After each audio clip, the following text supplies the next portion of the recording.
Alright. Spider Troll does whatever a Spider Troll does. Hello, everybody! It's time for Vriska. Here, and actually, here, I got my hat. Let's see here. See, it's like, you can't really see it very well.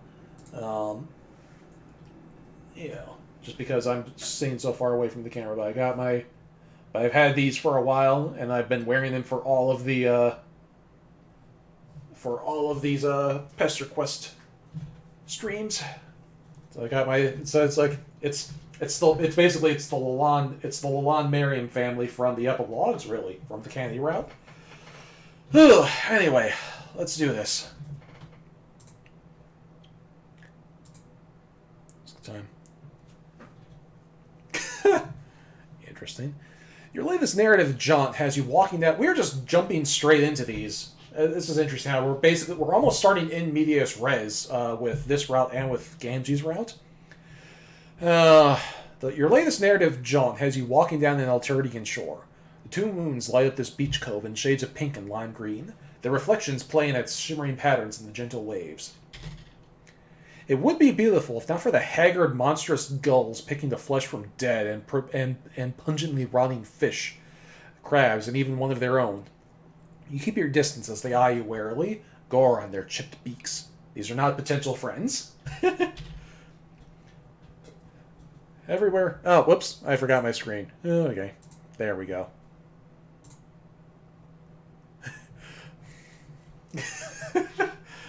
Again with the Minda your screen. At least it was only for a minute or two that time. Okay. Your native Cyrus John has you walking down the Australian shore. These are not potential friends. Everywhere you jump, serendipity seems to guide your hand. But would it be right to call you fortunate? The night is cool, almost cold. You kick a pure white seashell down the beach. It skips gracelessly in the dark gray sand. You have brought friends together and just barely begun to master this tremendous, strange new power. But no, you think, you are not fortunate. As you walk alone down the sand, there's still radiating stored up heat from the searing day, and you feel a pang. Something is missing. You know you felt this way before, but you can't place it. You have a gulf within you, the width and breadth of this ocean, an isolation so plain, so true, that it seems impassable, invincible. You step on a weird bug and you don't even care.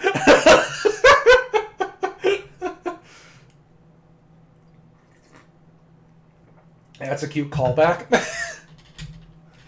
Yes, you are filled with a sudden, almost comforting conviction. Nothing you have done on your journey has really made a difference. If you can pick up and put down the lives of these alien weirdos and human weirdos and shake them like an Etch-a-Sketch when things go wrong, are you really accomplishing anything? Or are you just building shitty castles in the sand with flimsy plastic implements, castles that won't mean shit for nothing when the tide rises? You've decided. You are a creature of solitude. You are a rock. You are an island. From now on, you rock alone. Sure. There may be an angled figure crouching with terrible posture on the dock ahead. Sure. That figure may be sitting next to an intriguing-looking moored ship. Yes. But surely, just a glimpse of a potential life to meddle in wouldn't immediately make you fall off the wagon back to a life of iterate friendship, right? Oh, sweet, a new friend! And she's got the arm, so this is post, you know... So yeah, we are definitely gonna... Well... So yeah, this is post all that shit with Aradia. It's like I always get Aradia and Aradia mixed up in my head when I'm trying to say them out loud. So yeah, this is post Aradia bullshit, which means when we get to her eventually, she's going to be a ghost, which is going to be hella interesting. Anyway, oh sweet, a new friend. God damn it. Ooh, music. Just gonna take in the music for a second. Very spidery. I like it. Yeah, post Aradia and Terezi, which means... Oh, yeah, I suppose it would... And that also means Terezi's going to be blind, too, because, yeah. It would be weird if we were so far back in the timeline that Terezi was not blind. That'd just be weird. Anyway. God damn it. You amble over to the girl hunched on the dock, like the stupid turmoil... Stupid Thermbo friend slut you are, doing an acrobatic fucking pirouette off the wagon. She hasn't seen you yet, so you watch her like a creep. She's leaning over a complicated pile of papers, erasing boxes and filling them in again. Every once in a while, she pauses to roll various dice. We're flarping. We're flarping! As soon as you take one step into the wooden dock, she looks up and jumps with a feline quickness onto a standing position, looking immediately ready for a fight. Whoa. What are you? You raise your hands in the pathetic sort of, I'm innocent and weak motion, which you are. Which for you is basically any motion. Wait a second. You're that weirdo that was bothering Kanaya, aren't you? Yep, you're exactly that weirdo, and now you're here saying hello to a new stranger and maybe make a new friend. Isn't that great? Great, just what I needed. More meddling. I know I'm the coolest, but I'm kind of busy right now. Big campaign tonight. Dude, you're so good at campaigns, you tell her. You're all about hope and change. You helped Al Gore hang Chad. What?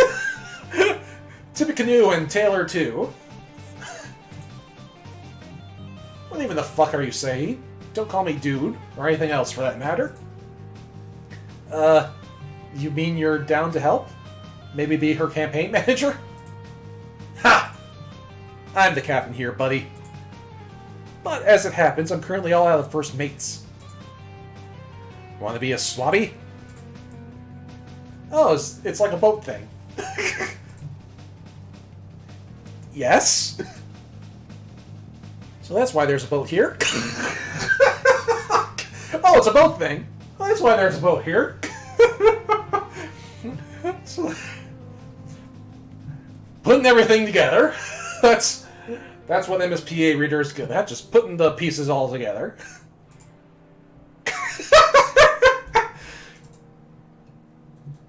What are all the papers on the ground floor? Ground floor. What the hell does Thembo even mean? The campaign, dumbass. They're the character sheets for me, the greatest petticoat sea grift ever to sail the 8 seas. One of our friends was raised in the cave, and she still knows what flarp is. Well, you can zap over to the cave and ask her then. Her look of indifference is immediately replaced with a tilt of the head, as though your threat to leave caught her attention. Oh, yeah.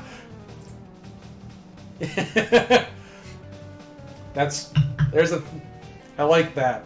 It's because for all her bluster, she does actually, crave attention, because it's Vriska. It's thin. Excuse me, kitty. Oh, look. Speaking of Nepeta, there's my cat. Enjoy the cameo. Okay. Ew, not unless you want to smell like cat piss for weeks and get high off secondhand nip. Look, it's simple. Pick a name and roll up some stats. For example, I am Marquise Spinneret Mindfang. I'm the scourge of the high seas, an undefeated champion of naval flarp. My colors on the horizon turn even high bloods into sniveling cowards. You say that sounds really cool, but aren't troll names 6 letters long? You mean you've only met a couple before this, but for some reason you have a really strong sense of the rules here?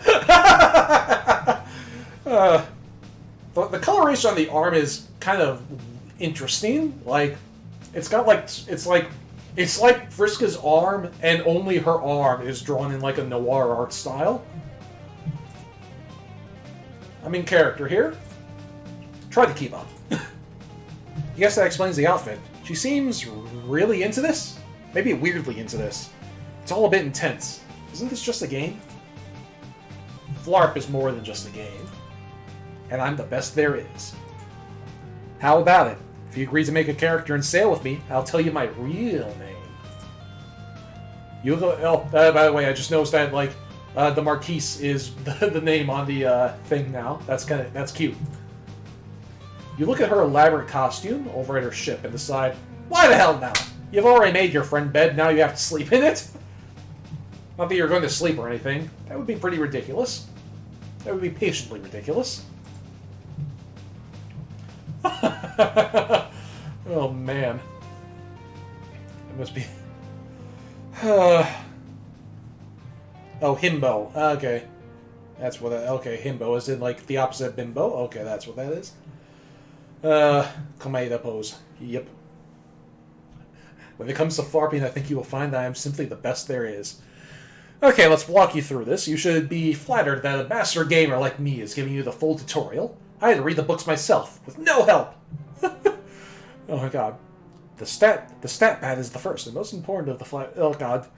So, has somebody made, like, this a real thing yet? Rolling the dice roster. Your first need out of the various roster. Your attributations combines by making 10 dice rolls of various complexity. Oh god. Yeah, Prince. Something as stat bad is the first thing to do upon creating a character. 10 dice rolls. Jeez. Bilge wires. Oh my god. Anyway. The first thing you need to do is roll values for each of the 10 dice rostra. Simple, right? Classic problem sleuth.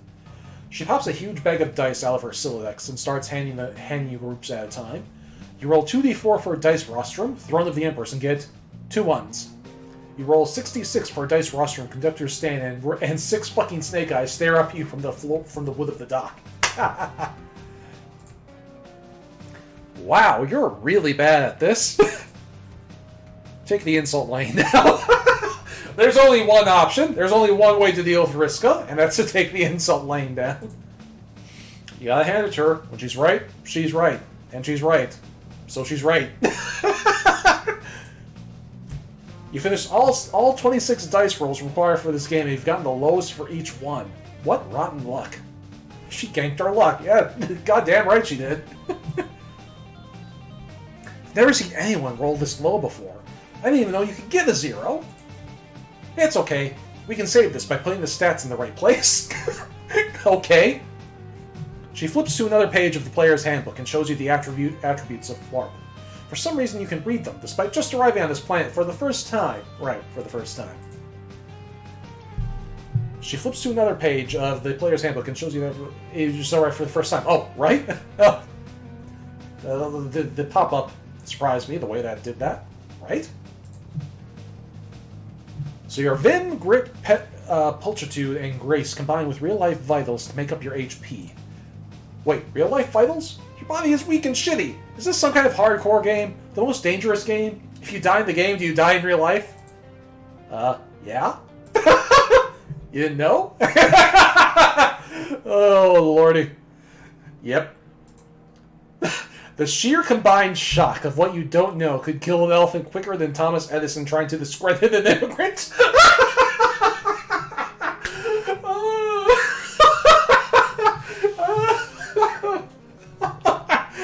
Oh my god.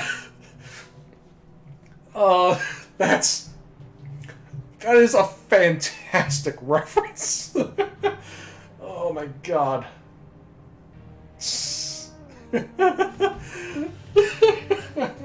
Speaking of which, there's like actually a movie out about that coming out like soon, like maybe now. It's called like The Current War. It's about Thomas Edison and Nikola Tesla being, rivals, and Thomas Edison is played by Benedict Cumberbatch, so he'll be great because that'll be great because Thomas Edison was an asshole and Benedict Cumberbatch is very good at playing assholes. So that's a movie I'm looking forward to seeing eventually. But anyway, that's neither here nor there.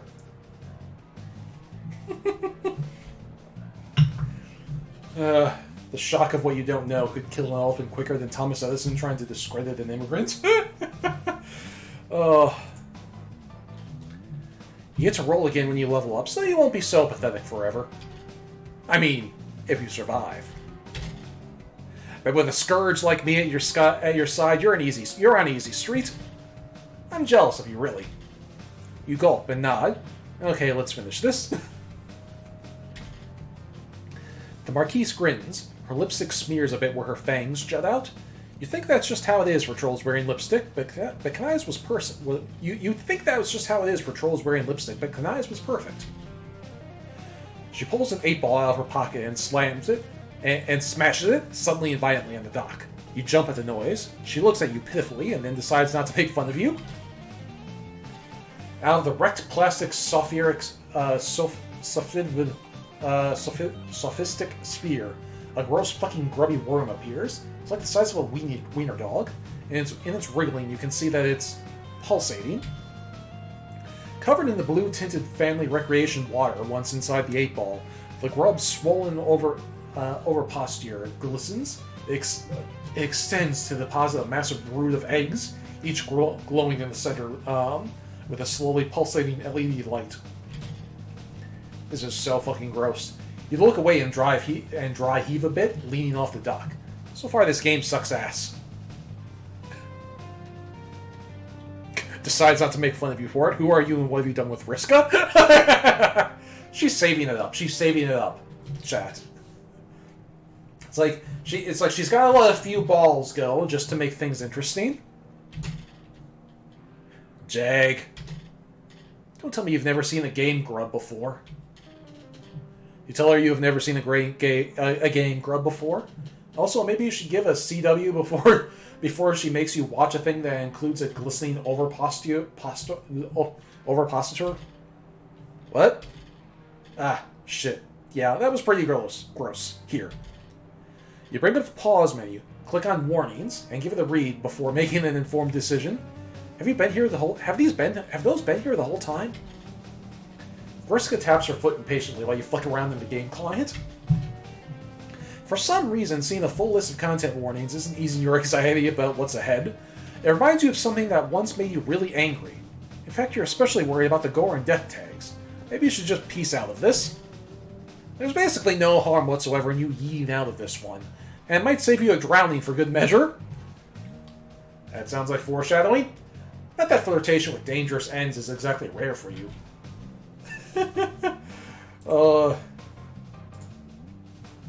Alternia does not do trigger warnings. Good point.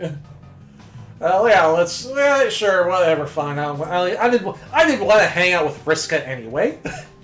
You know what? You're not feeling up to tabletop gaming tonight. You close your eyes and feel yourself sink into another narrative. Wait! Oh. Your loss. Aww. Aww. Oh, come on. Oh. Oh.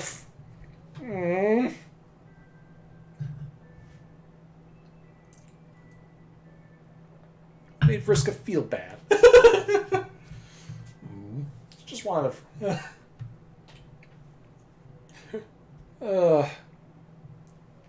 It's like... Why am I doing this?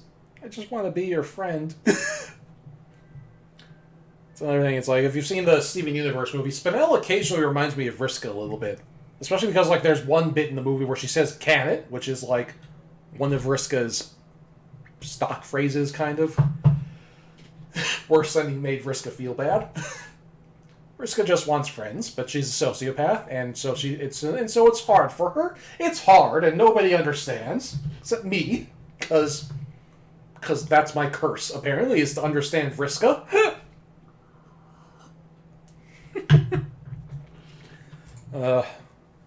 Oh, whoops. No. Oh. Load. There. Yes. It's okay, you did nothing wrong. Yeah, Spinell is absolutely Spinell is probably the closest thing to a Vriska we're ever going to get in Steven Universe. That is definitely true. Let's flarp.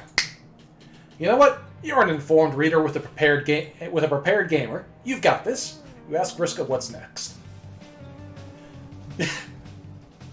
Technically, Vriska hasn't actually introduced herself yet, so we just know that. She points to one of the glowing, blinking eggs, which is hatching a pixelated-looking bat. It flaps its way into the air along with a high-pitched squeak, and starts glowing and projecting a holographic image of a torch. Alright, all you have to do is assign your dice roster on your attribution sconce. What? Pick your best and worst stats. Your top 2 stats determine your starting class. There's a lot of classes, but I'm already the best one. Alright, well, this seems simple enough. Drag attributes into the dice rostrum you want to utilize for them. This decision is permanent, so make sure you are satisfied before pressing finalize and ensconcing them. Oh, we actually have to do this. Interesting. Wonder how much this matters. Huh. Hang on, I actually got. Your top 2 attributes above will determine your starting class. Dice for Scrimshaw Workstation. Throne of the Empress is 14. These are better than 1s. That's interesting. Tyranny's Tribute. Oracle's Deus. Conductor's Stand. Toolbox of the Facepaint Angels. Rosewater Soapbox. Foolish Professor's Lectern. Tribune of the Heiress. Podium of the Runner-Up. Imagination, your inventiveness, highly useful classes from clouding. Oh yeah, that's right, because like this is from the actual Flarp, because like I know that there is like somebody did make a Flarp rulebook, and I think these are the stats that people used for it. Oh no, wait, they made like a Spurb thing. Yeah, there's like a Spurb RPG that some fans made, and these stats look familiar from it. You appear to currently have no class. Shut up. Of course I have no class. I haven't picked it yet. Actually, here, let's just play with this for a bit. Frontline Vanguard, or...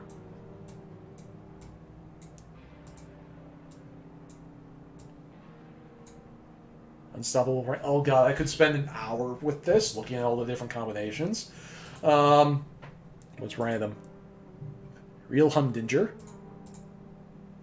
Apricot. Astrakhan are goddamn troll words. Chump Upender? Yeah, you know what? Let's go with Chump Upender, just because that sounds funny. Somebody else, it's like we can look. Somebody else can like look up all the different combinations. You can click Hunger Trucker. Actually. Fortified Legate. Immovable object? Okay. It's a little ironic considering our power set, but okay. Or just be Vriska. Herculean Perot. Piss Icarus. Churlish Whirlwind. Hunger Trucker. Pedicott Scriftcut. How do you get Vriska's class? What stats do I need for Vriska's class? Just someone tell me that.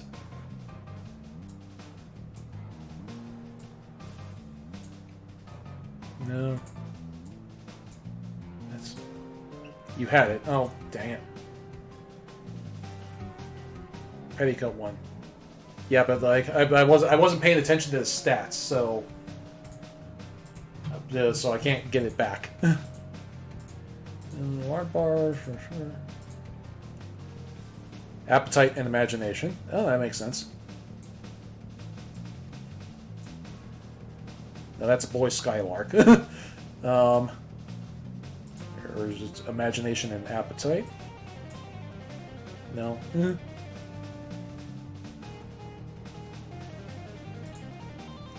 Boy Scar. Well, actually, that one. Although that's Tavros's class, so this might get some funny dialogue too. Shit. Okay, hang on. I gotta say it because I want to see if there's funny dialogue for this. Okay. Final one. Whoop. No. No, Dad, that's not what I wanted. I wanted to, like...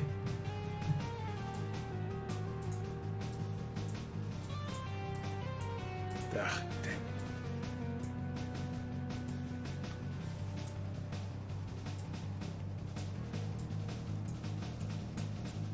Okay, I gotta see if there's funny dialogue for picking Tavros's class. And yeah, having a save at this point is definitely a good idea anyway, just because I'm going to come back and play with this some more. Finalize.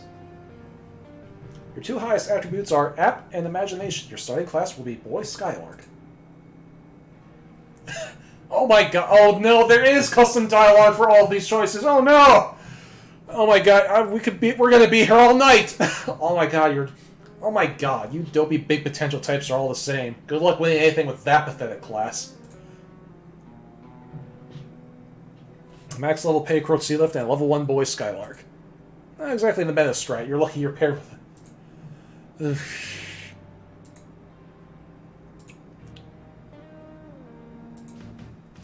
Here, and then we'll just pick a random class. Dapper Damager. What's Vriska got to say about this one? This class comes with its own fake mustache to complete the outfit. I don't think it gives you any stat increases, though. No, wait a minute. Let's see. Adds a +2 to dweeb levels. Oh, that's just too bad. You're already maxed out on that one. Oh. Vriska thinks you're a page. Well, if you pick that, if you pick Boy Skylark. Yes. Do another random one. Whoop. No. Shit. Damn it. Ah. I hit save instead of load. There we go. Save. Save, oh, yes. There. Back. Random. Social on there. And no custom dialogue. Okay. Oh, no. Load. Keeps going to save instead of load. Yes. Okay. Anyway, and then what were the stats for a scrim joke? I missed it. I hit it too fast. There we go. Petticoat Seagrift. Okay, this is what we're sticking with. Okay. So, okay, apparently some of them have custom dialogue, but I'm not going to go through and explore and find all of them right now. Alright. Your two highest attributes are level and hub. Your starting class will be Petticoat Seagrift. No doubles! Pick again! Okay. Webminster. Minister. Okay. Webminster. Unstoppable Prankmaster. Free Musketeer. Hipster Chum. Grizzle Chewer. Petticoat Secret. Arm Wrestling Champ. Ballerina of the Battlefield. You know what? Sure, let's go with that. We are a ballerina of the battlefield. Dex and Grace. Your starting class will be Ballerina of the Battlefield. You put the art in the Art of War. You do an acrobatic fucking pirouette off the handle. They'll never know what hit them. I'm not going to explore all of them right now. A max level Petticoat Seagrift and a level 1 Ballerina of the Battlefield. Not exactly the meta strat, but you're lucky you're paired with the #1 gamer on Alternia. Before I can carry you to victory, we need one more thing. There's more of this bullshit? What now? Is it a giant sandworm going to poke its head out of the sand and puke up some more fucking game mechanics that we described in excruciating narrative detail? Quit being so melodramatic. Your character needs a name. Oh, a name. You already have one of those, though. You told Jade it already, but man, you're not feeling as comfortable with it right now for some reason. Why is thinking of your stuff as a distinct person with an identity and a history feel so uncomfortable? What's wrong with you? Might as well just make up a character name.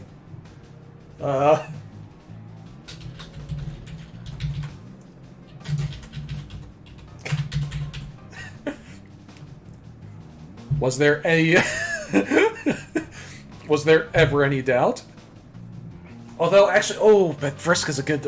oh, that's a...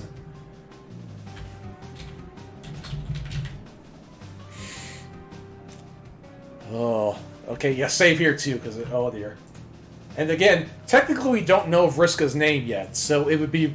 so she might, like, react to that. I cannot stress this enough. No fucking doubles!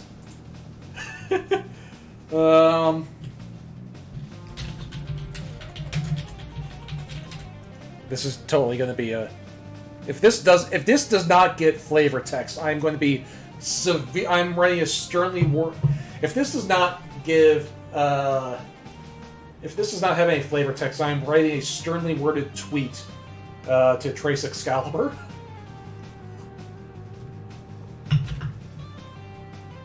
The Marquis welcomes you aboard your ship, her ship, Zeus Smell Poop Lord. As soon as you confirm your name, the other eggs start squelching and creaking into more flying holographic biotech projectors of various shapes and sizes. Moths and dragonflies and lightning bugs zipping off into the distance. Zoosmell Poop Lord is a valid ancestor name. Oh yeah, let's try oh, that's right. Let's try some of the other troll names. Yes. Wait, no. Load. There. Why am I even bothering to load? Why am I not just backing up? As soon as you say it, Vriska narrows her eyes at you. Without warning, she pushes you off the dock into the briny alternating waters.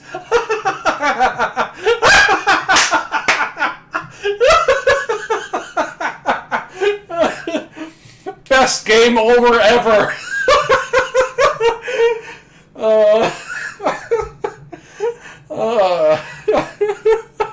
We don't even get a game over screen. She just shoves us back into the main menu.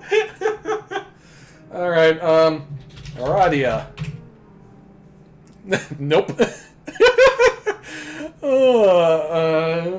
John, she has no reason to know that name, but nope.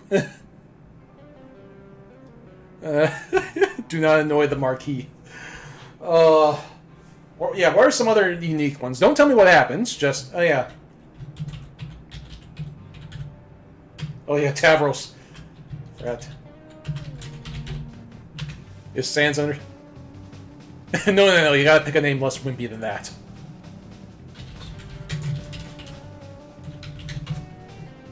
The Marquis welcomes you aboard her ship, Sans Undertale.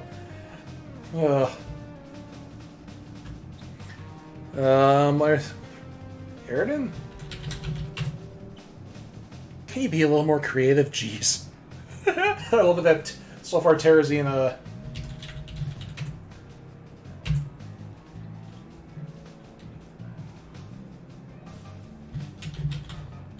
Another troll, So yeah, most of them are just be more creative, except for Terrazine and Aradia. Just yeah. Kind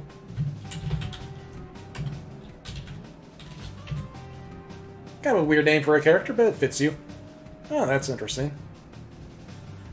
The Marquis welcomes you aboard her ship. MSPA reader.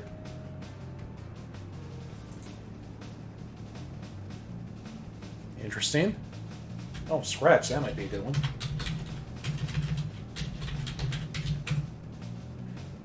Yep. Yep. There she goes. That's another no-go.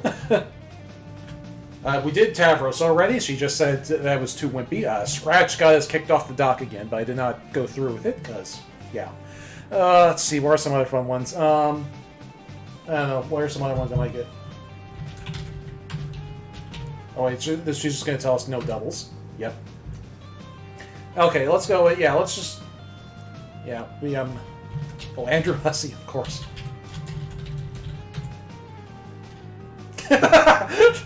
Oh, it's everything Andrew Hussey dreamed of. Vriska welcoming him aboard her ship. Red Glare, that's going to be interesting. Nope. Yep, that gets you pushed off the dock. Let's see. Oh yeah. Aradia still counts as doubles. So that's weird. So that means she knows that Mindfang's real name is Aradia. That's interesting, because that's new. Like, that's like, not something I would have thought of, you know what I mean? Like I kind of would, like, I'm surprised, yeah. You know, like, I'm honestly surprised, because, like, that implies that she knows Mindfang's first name, or original name, however it works for trolls, or her child's name, her true name, whatever. You know, it's like, and that is legit a little surprising.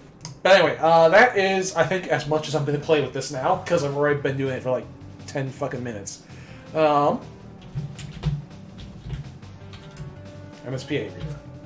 I have a weird name for a character, but it fits you. The Marquis welcomes you aboard her ship, MSPA reader. She must say it at some point in her diary, possibly.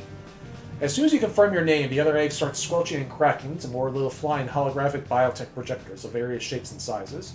Moths and dragonflies and lightning bugs zipping off into the distance.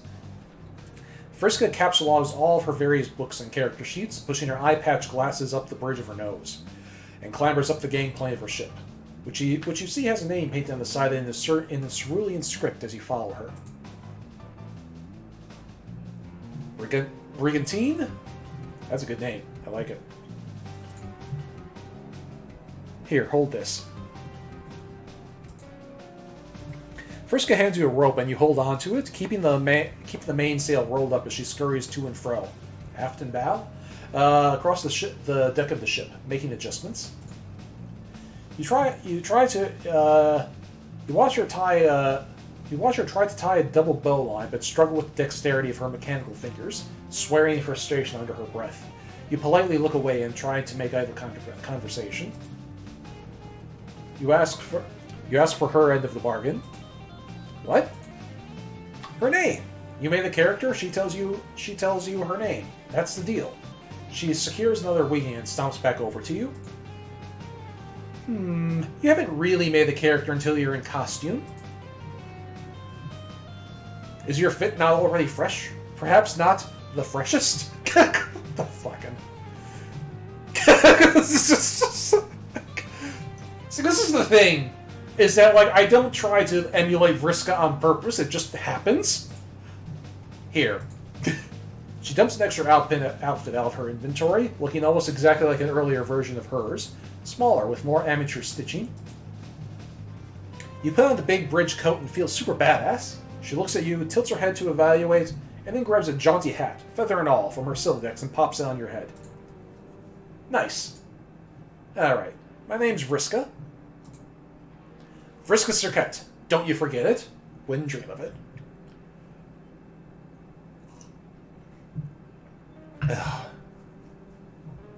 How do you... MSPA Reader? How do you do, fellow kids? Yeah, that's MSPA Reader in a nutshell. Vriska Serket, or the Marquise, satisfied with her preparation, snatches the rope from you and lets it go, unfurling the mainsail. She practically skips to the captain's wheel, ready to steal the brigantine out of the harbor. Reeling Bases is one step closer to friendship, although for a moment you feel like you got told that name already. Your brain is messed up enough without remembering stuff that didn't happen in canon, if canon is even a real thing that means anything anymore. Your unsettled metatextual introspection is interrupted by Vriska shouting. I feel like that quote sums up like a large percentage of Homestuck. Your unsettling metatextual introspection is interrupted by Vriska shouting. Does that not describe just so much of the Homestuck reading experience? Are we going to meet Iridan? I doubt we're going to meet Iridan just because you don't generally meet trolls prior to their... you don't get cameos like that. No early bird cameos here in Pesterquest, I don't think. Roll for initiative! You hear the buzz of projector bugs boarding your ship, and soon 4 flickering holograms appear on the main deck, looking like lurching zombie trolls. You already hear dice rattling on the deck, and look over at her to cheat and figure out what you need to do, what you need to roll. Alright, I'm starting with an 18. Looks like you gotta subtract the modifier. 19. Guess you go first, MSPA Reader. Wow, you actually rolled fire. You had a higher initiative than Vriska. What are the odds? This is it. It's warping time! You look at the piece of paper with your abilities on it, ready to cast magic missiles or Bugsby's grasping hand or some shit. You pick the top attack from the list. It's your special class ability. You channel the spirit of the ballerina of the battlefield, point straight at one of the holographic zombies, and yell that you're casting Elegant Impalement. Okay, that's gotta be another thing that gets customized with this shit. You grab a d20 and blow on it in your hand. You're Lady Luck. No snake eyes. Other gambling terms. Whatever. You let the tetrahedron of tabletop destiny drop through the air, awaiting the result with bated breath.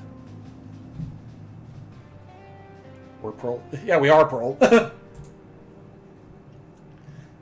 Oh god, it's a Pearl. Yeah, we are Pearl. Like, we are the elegant ballerina. We're the combat ballerina. We are Pearl right now with this class. Whew.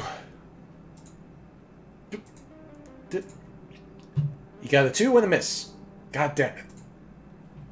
Vriska laughs out loud.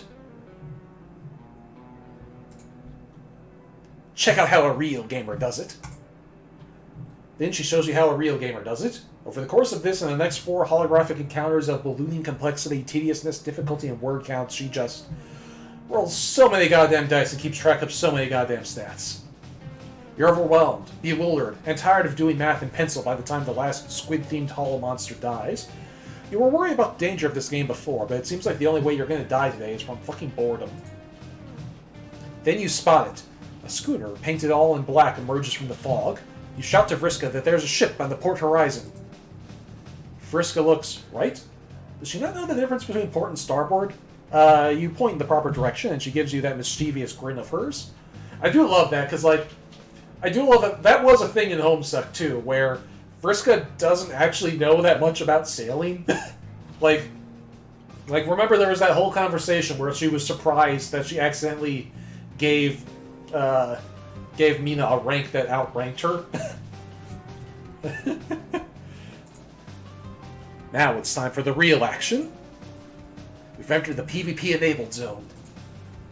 She puts aside her character sheets and dice, drawing a blue saber. She holds it in one hand, the ship's wheel in the other.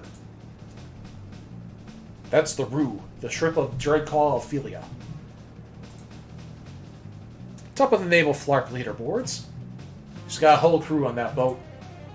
But she's just another rich she-dweller with hired help, and she's been too scared to face me. Vriska's pointing your ship straight at the Rue, and you've picked up speed. You can make out a troll girl with finned ears and a gaudy purple outfit that you described as sexy pirate Halloween costume from the world's most bogey party city, Dreadclaw Ophelia. It's absolutely garish compared to Vriska's more gnome-core approach to RP activewear, but dressed much more humbly than the captain are a bunch of low-blood. But dressed much more humbly than the captain are a bunch of low-bloods standing behind her, clutching shitty rusty swords and shaking. So let's bring the fight to her. You're not slowing down. You're pointing straight at the enemy hull. People are wishing for Aridin. It's like, we'll get Aridin eventually. If it were Aridin, he wouldn't be allowed to die yet. Also, we probably would not be allowed to actually see him. Like, he would just be over there, and we wouldn't actually see him. Vriska steers your ship directly into the well-appointed schooner, and you struggle to keep your feet at the shock of impact, which knocks the violet blood and her frightened thralls to the deck of the Rue. She yells over the din of horrific wood-on-wood screeching. Hey, Swabby! Want to be really good at sword fighting? You look at her with stars in your eyes. Yes, you really do want to be good at sword fighting. You nod eagerly, and she underhand tosses you her blue-hilted saber, which you catch eagerly. And now all of a sudden we're Steve into Vriska's Pearl. Vriska's going to teach us the way of the sword. Hopefully she doesn't get impaled along the way. Oh god, she's just going to mind control us to sword fight. Vriska grins back, putting her hand to her temple, and squints at you with her one good eye. The 7 red dots of her prosthetic seem to smear and blur as her vision loses focus. You've managed well at this point You've managed well to this point as first mate of the brigantine, but your city legs seem to give out on you all at once. You drop the sword you drop the sword you were just given, and it clatters to the deck. You try to tell her something's wrong, but your mouth lolls open and you drool a bit. A dull pain gains a sharpened sun clarity. It feels as though 8 splendidly legs are crawling in your head. No. On your head. No. In your head. Each footfall feels more like a knife cutting through butter. At some point, all sensation slips into nothingness, and you follow the sword to the ground, asleep. Okay, so she can't control us the way she can normal trolls, because we're not a troll, and she found that out the hard way. What the fuck? Wake up, moron! You don't hear her, and you don't wake up. The salt, and yet you don't hear her. You just know You just know what she says. The salt and swell of the ocean gives way to the rustling of alien trees. No longer do you hear the scream of gulls following your ship, waiting for corpses and gore to tumble overboard. It's all peaceful. Consciousness returns to you, and its first present is the discovery that you're face down in slightly wet dirt. Some got in your mouth. You spit it out and sit up. brushing muck off your flark costume. Wait, it's not a flark costume. It's a hoodie with a jagged cerulean symbol. A different symbol on it. Loose fitting. Wait, that's not your flark costume. That's a hoodie with a jagged cerulean symbol. A different symbol on it. Loose fitting, as though it belonged to a friend. Half memories swim in your mind as you take in the scene. Just as familiar as your clothing, a stump sitting in a clearing. What the? Why are we at the suicide stump? A stump sitting in a clearing between the trunks of a purple-tinted Alternian forest. A harpoon sticks out of it. Are we getting Aridin? Was that Aridin? Aridin? That was fucking Aridin!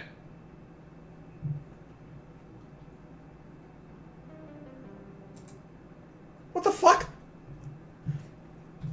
The stump would typically fill you with unease, an aura of death and defeat.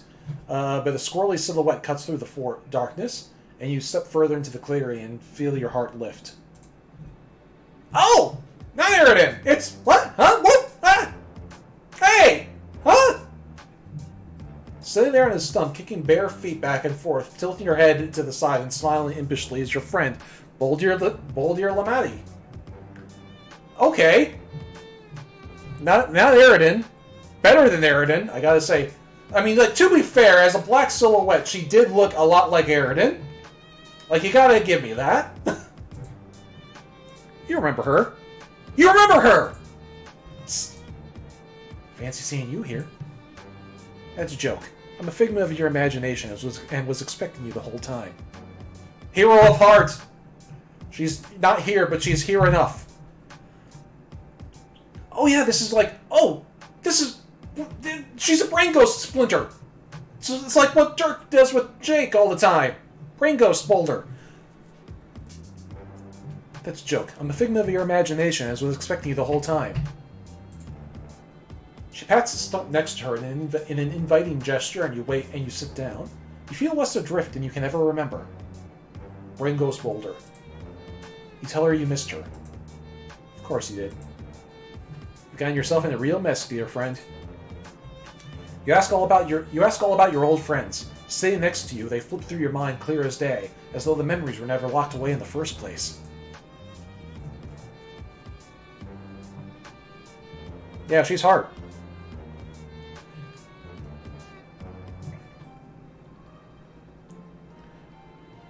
I mean, like, you can look up her symbol on the chart. Like, she's a heart hero.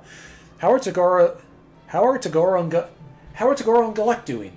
Has he run into Ardate again? What's going on in the neighborhood? Do folks miss you? Yeah, this is Hive Swap music. That last question collapses her wide smile into a genuine crestfallen expression. I can't really tell you that for sure. Oh no. Yeah.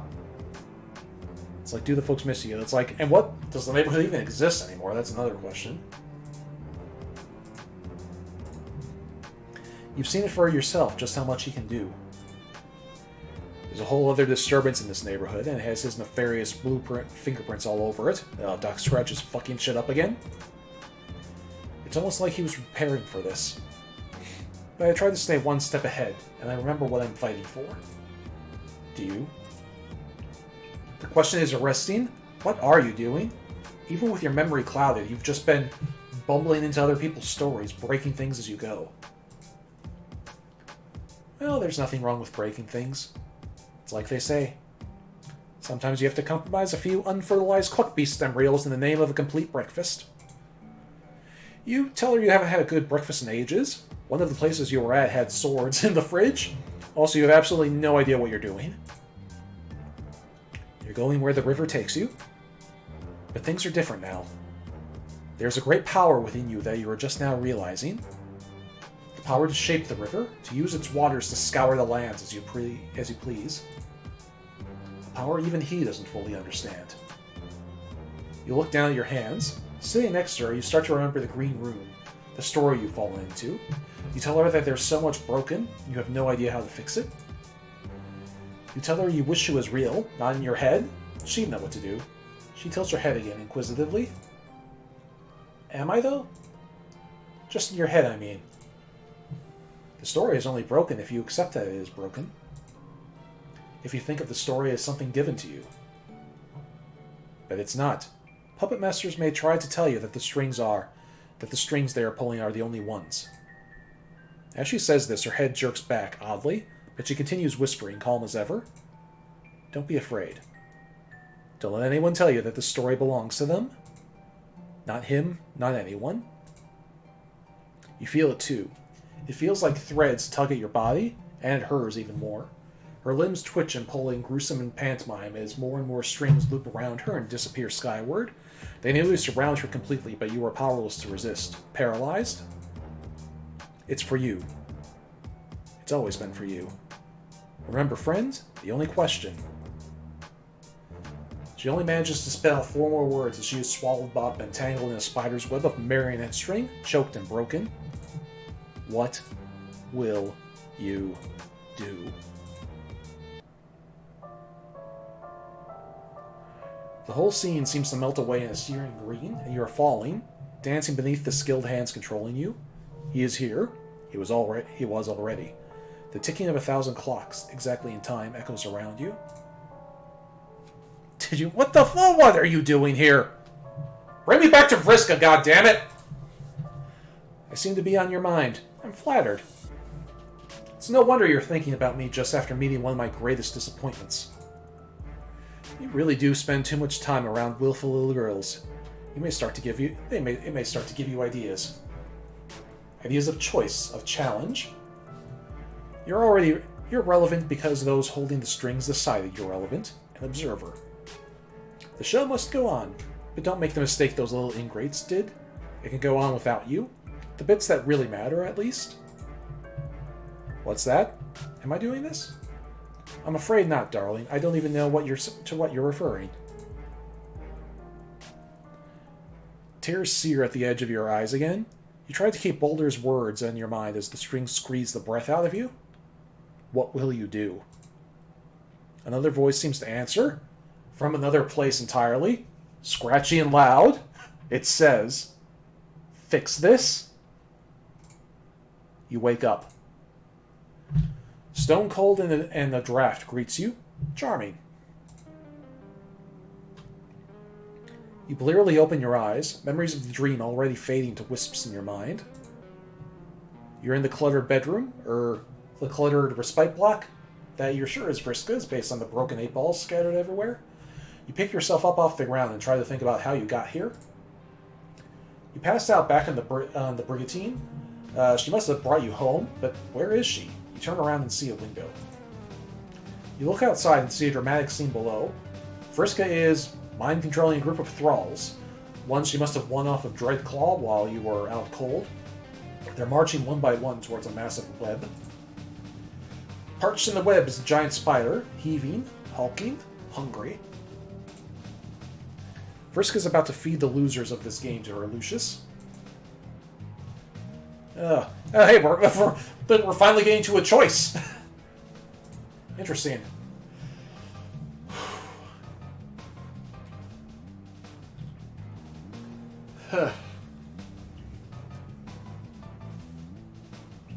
All right. Well,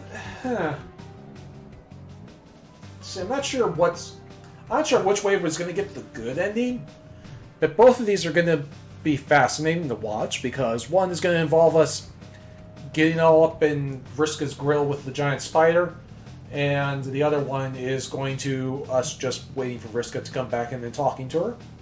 So yeah, let's eeny, meeny, miny, moe. I don't know. Let's roll a d8 and pick one. I don't know. Let's do this. Intervention feels more promising, I think. Because hey, maybe things will just go completely off the rails and we'll accidentally kill her Lucius, and that would be the best possible ending. So yeah, let's just wait. We'll wait this out and we'll see what happens when we intervene. Okay. Holy shit! Vriska's Lucius is a giant spider monster that eats children. This explains so much. It also raises a significant number of questions that you're going to think about while not watching these kids get eaten. You look for something to distract yourself with. You spot a black, ragged book, much older than anything else in the room, with Vriska's symbol on the cover. Oh, Mindfane's journal. You reach for it and open it up, flipping to a random page and seeing what looks like a journal scrawled in cerulean, but not Vriska's handwriting from your character sheet. Looking inside the first page, you see the name Mindfang. You read and read, and holy shit, you're very unsure that this is appropriate for a young girl to be reading. You keep flipping through different parts and, wow, it just gets worse. Vriska named her character after this? You lose yourself and hate reading Mindfang's long stories about petty crime, dubious consent, and weirdly detailed descriptions of the outfits of a woman named Red Glare?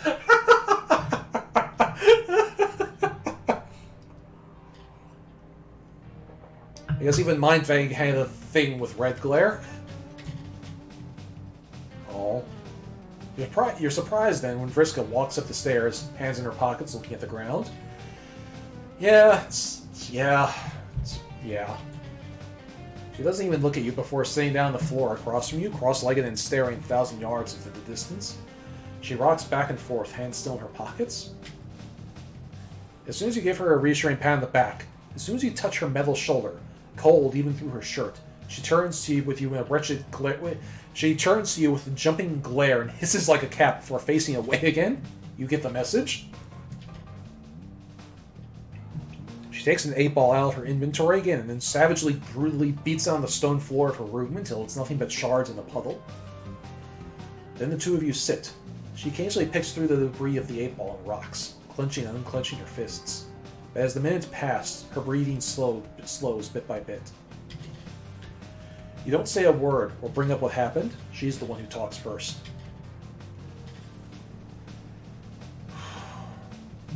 Earlier you seemed, confused about why I cared so much about playing the character. Yeah, this music is too energetic for this scene. She thumbs the dog-eared edge of a worn piece of paper in her sharp-clawed hand, staring at the wall. She's still got blood in her jacket, blood that almost makes you retch from the memory of spidery mandibles devouring her spoils. One glimpse of it makes you sick. What would dozens do? Hundreds. I mean, it seems obvious to me that the Marquis is the greatest and coolest character ever made. But I've been her for so long that it sort of seems like a part of me. Everybody's throwing shapes every day and acting like something, right? And most people are so boring. They don't dress up, they don't act. They're always so obsessed with being the exact kind of troll they were yesterday. Maybe they don't have to be the same. Maybe they can go on message boards and try out being someone new and find out if you like it. Maybe it's nice to be called something your Lucius doesn't call you. And meet people who only ever knew you as the girl online, or that other ship, or on the other ship who was super badass and good at things. Come on, you can't tell me you've never wanted to be someone else. You've edged a bit closer to her during this rant, and she looked at the sheet of paper in her hand. It's a spreadsheet-looking series of boxes she's filled in with red ink. Name: Marquis Spinneret Mindfang. Class: Petticoat Seagrift. Gender: super female. Levels: all of them. She's doodling all over the margins, art of her captaining ships and swinging swords and drinking out of goblets. Have you ever wanted to be someone else?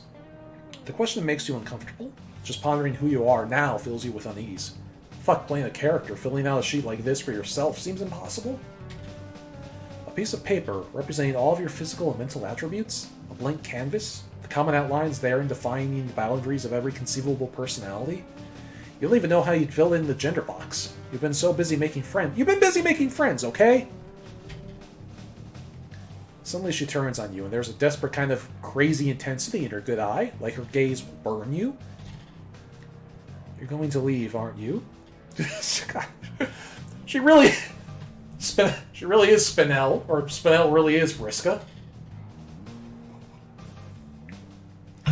You're going to leave, aren't you? No, yeah, of course. Everyone does.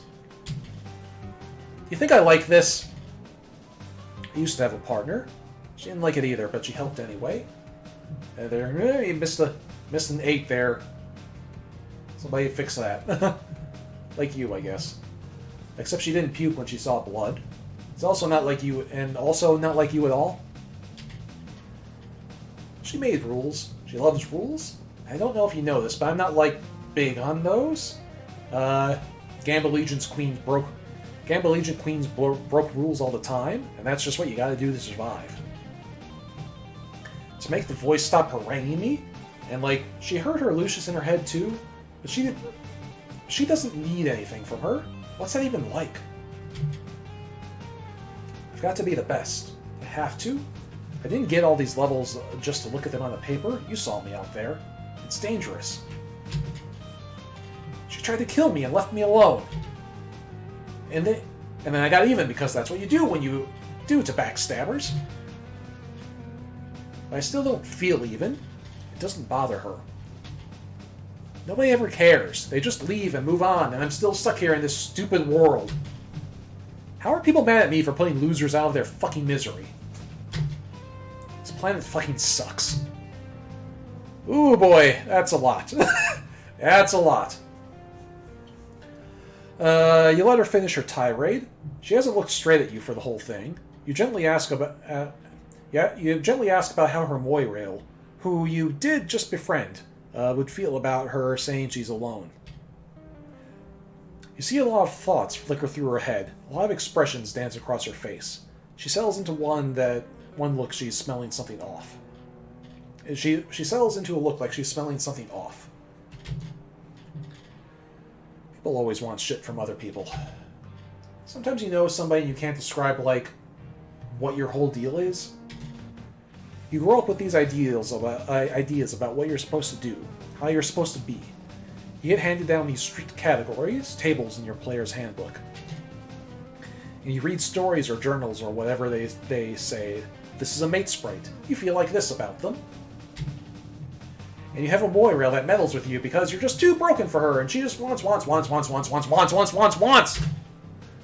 Or you get told, this is what a rival looks like. And you look at your black date and it's just an absolute repulsive slimy eel who always wants you to kiss him and...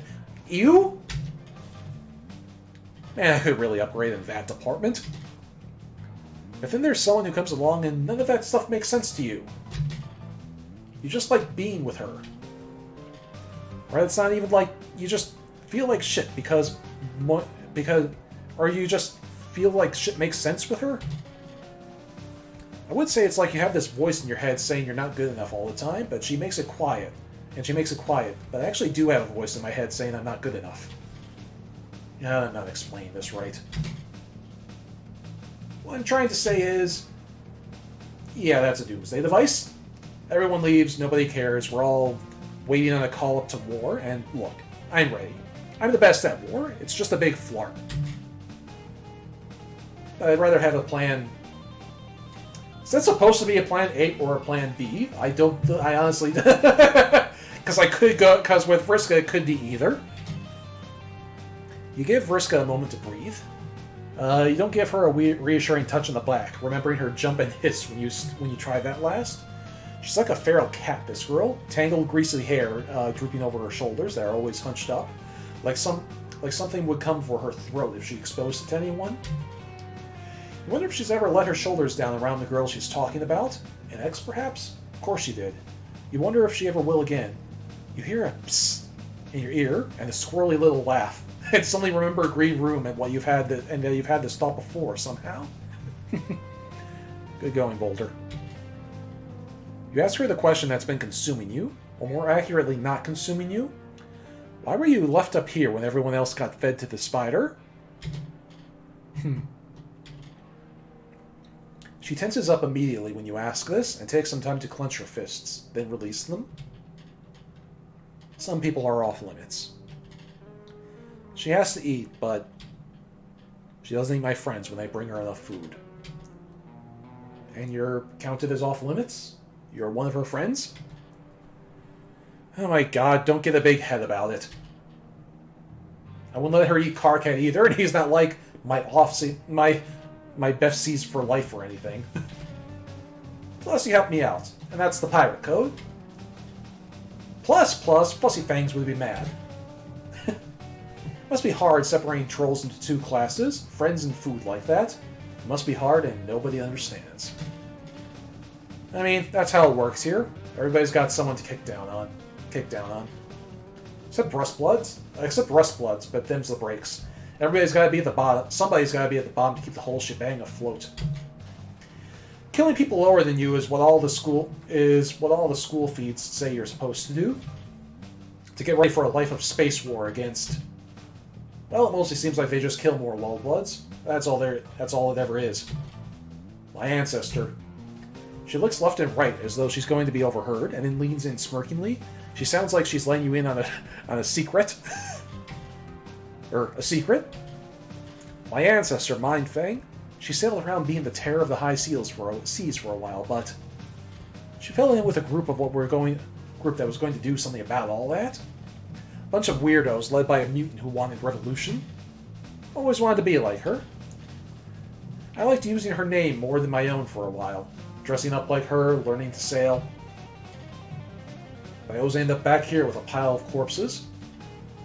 That's having a Lucius, right? Sometimes you don't get to do what you want to do. She talks to me, you know. It only stops when she's full. Ugh, good God. Always whispering in my head, oh, Jesus Christ, that's terrifying.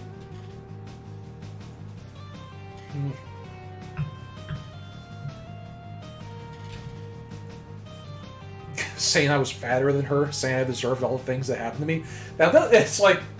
So yeah, fuck you for all the fat Vriska jokes. Thank you very much. Even when I was bleeding out on this floor. You look at the cold, cluttered, uncomfortably drafty room. Whatever happened to her face and arm must have happened here. You see a broken figure silhouetted on the wall.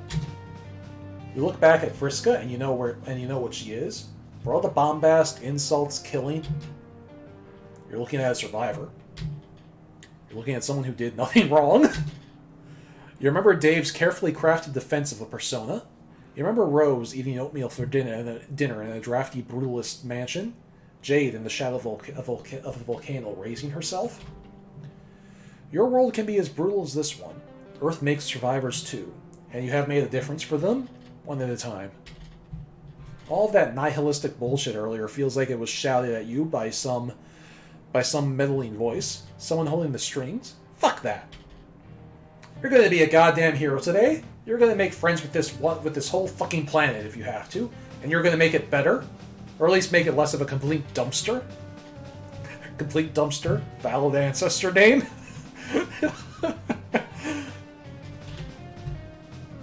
Tell Vriska you'll be right back and sprint down the spiral staircase. You keep running. Oh, are we seriously gonna kill this fucking spider right here? You keep running, pumping your beautiful legs straight out the door to Vriska's giant hive. You don't have to color inside the lines of anyone else's story. This is your motherfucking narrative now. You take a leap when you reach the cliff and barrel over, falling fast, wind whipping past your face as you tumble through the air towards the giant white spider. A leap of faith, but of hope. A leap not of faith, but of hope. You crash into the carcapes of Vriska's terrible murder mom hard, cracking it with a piercing shriek. At the same time, you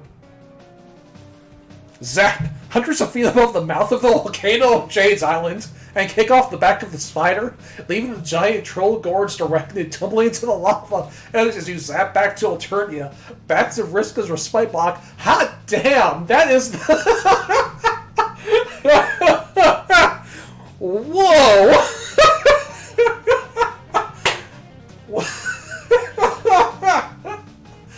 Gee, that's. I mean, one, awesome that we killed Spider Mom, but holy shit, that's metal as fuck.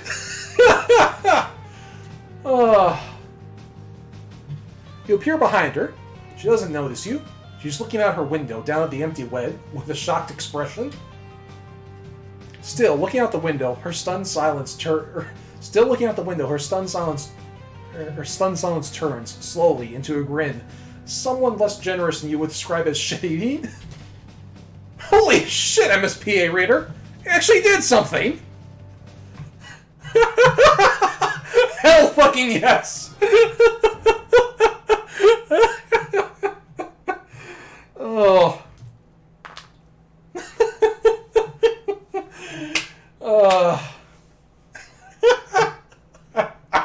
Yes, love it. It's like people saying, it's like, but she said she loved the spider. It's like, yeah, no. It's like, she loved the spider the way any trauma abuse victim loves their, loves the source of their trauma. It's like, it's a bad thing.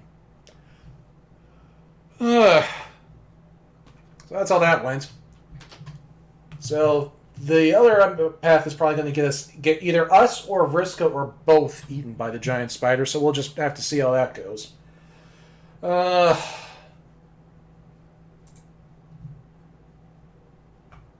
Okay.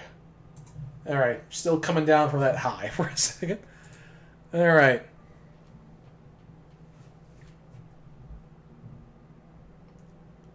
But yeah, it's like she'll say she loves the... Yeah, it's like Tangled. I'm sure if you asked... I'm sure if you asked Rapunzel from Tangled whether or not she loved Mother Grendel, she would have said, yes, oh yes, I love her. She's my mom. She keeps me safe in this tower. It's like, yeah, no. Yeah, no. It's not how love works. Alright, let's intervene and see what this shit show is. Holy shit, this is supposed to be a game. These innocent kids are getting fed to a fucking spider, and it's all because of your definitely essential contributions to Vriska's victory. Gothel, that was it. This is so messed up. Games don't cause violence, you think, and you rush down the stairwell. They can't. Vriska's going to destroy the entire generation of gamers and add fuel to the fire of anti-gaming activism with this kind of behavior. Is that really the most pressing issue right now? Oh, and also kill some kids. That's like normal alternative instincts.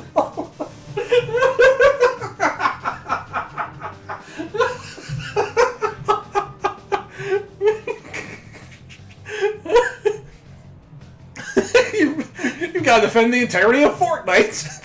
That's much more important, obviously.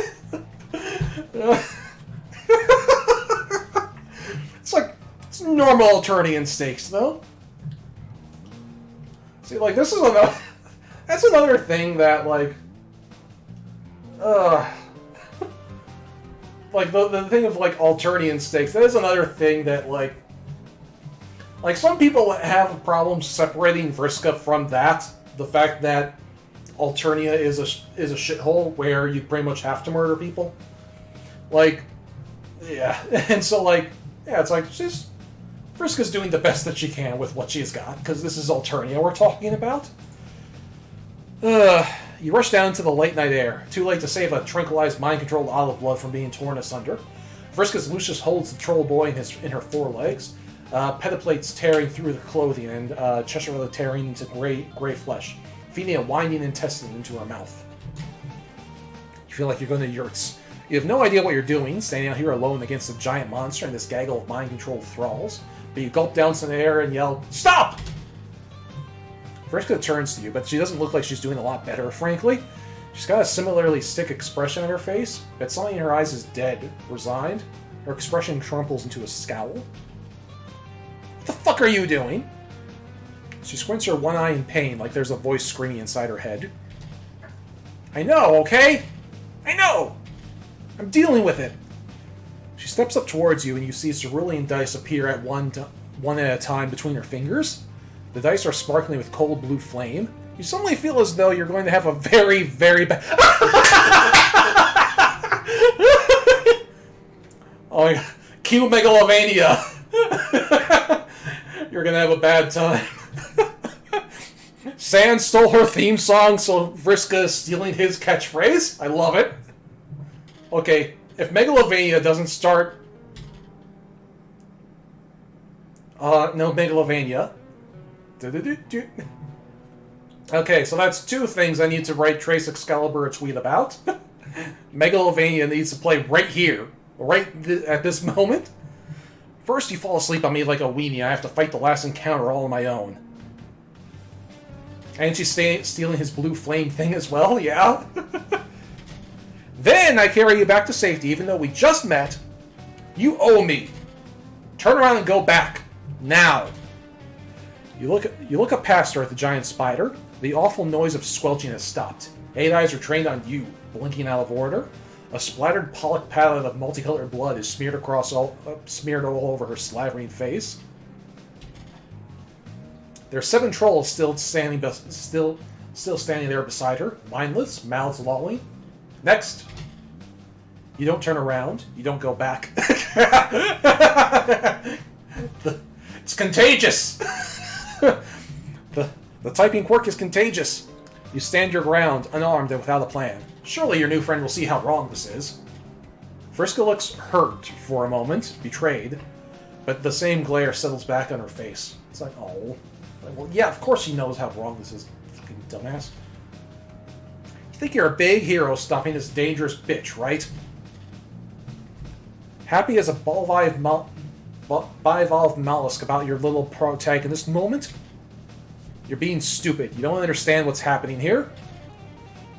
What I have to do. You can't fix this? Nobody can? Oh, but we can. And we will, as soon as we're done living this.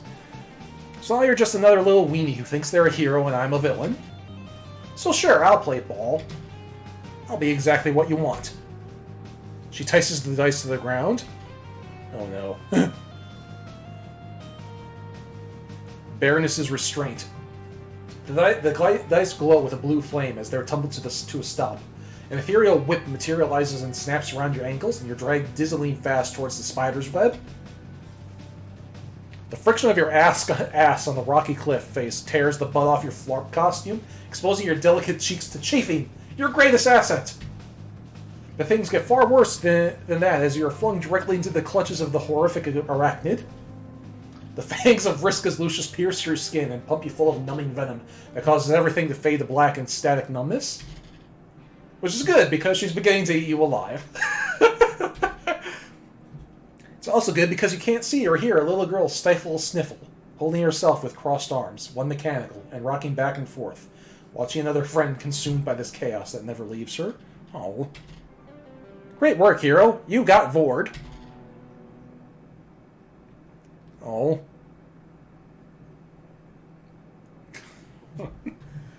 Man. Well, that was sad.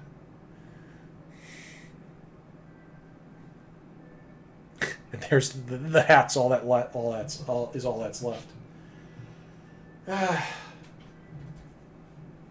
Vriska's just standing there. It's like, why'd you have to do it? And yeah, it's like, yeah. Okay, well let us,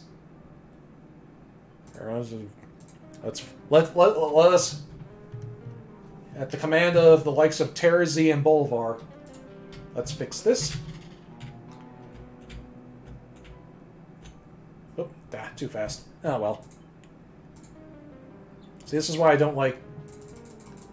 That's why I don't like. I like the control button fast forwards through it. That's too fast. It's always like. There we go.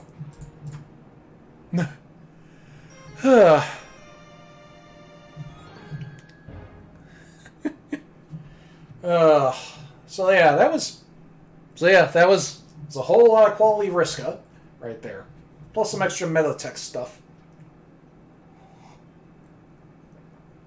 Yeah, the thing is though, like it doesn't stop when it gets to the end when I press it. Well, that might just be like a glitch with my computer or something. I don't know.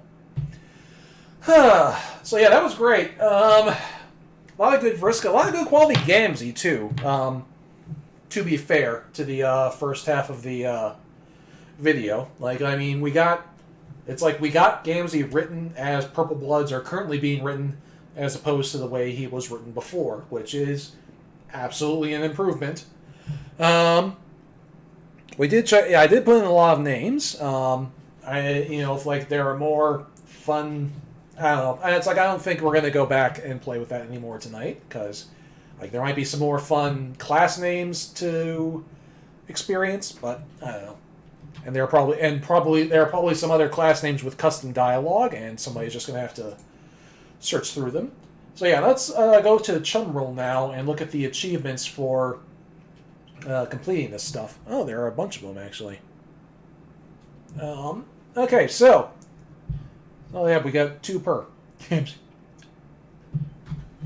Miracle Worker. You got really high with Gamzee. Maybe a little too high? Mother Thrower. Oh, 3 Vriska achievements. Nice. 3 Vriska achievements. Mother Thrower? You changed Vriska's life forever. You wonder what broiled spider tastes like. No doubles. There's only one room for one petticoat sea rift in the high seas. Winnie, you and Tavros have a lot in common. That's great.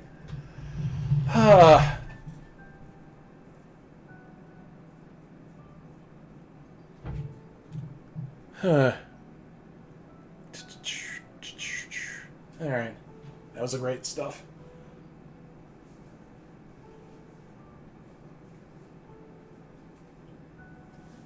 Did you know that when you put in a name, you put Terra's Ear Ducks Rush, you get a secret code? Yeah, I got the secret anything. I did get that secret anything. Yeah, I got the non-standard game over where Vriska shoved me off the dock for entering Vriska's name or Terra's name. Yeah, trans Vriska and autistic Vriska were hinted at in that round. Yeah, I caught on to that. I can definitely see that. And yeah, that does seem like an intentional type of thing. And yeah, I do love the MSPA reader face of Vriska and Tavros. So yeah, we got some interesting meta-canon stuff in there too, with Boulder coming back. Which continues to make me think, and like I've thought this for a while, like even before Homestuck 2 came out, that MSPA reader might have some wider use as basically as a fan avatar, really. I mean, their MSPA reader, they are us. They represent our journey through the narrative of Homestuck. And they have something to do with all this, and they have some business in all this. So it'll be interesting to see how that plays out, both in Pesterquest and in Homestuck 2 as that goes on. Anyway, I'm going to call that a night. I'm going to get these uploaded to YouTube, and I'm just going to bask in the glory of Gamgee that didn't make me hate myself, and some good high-quality Vriska stuff. Alright, I'll see you later.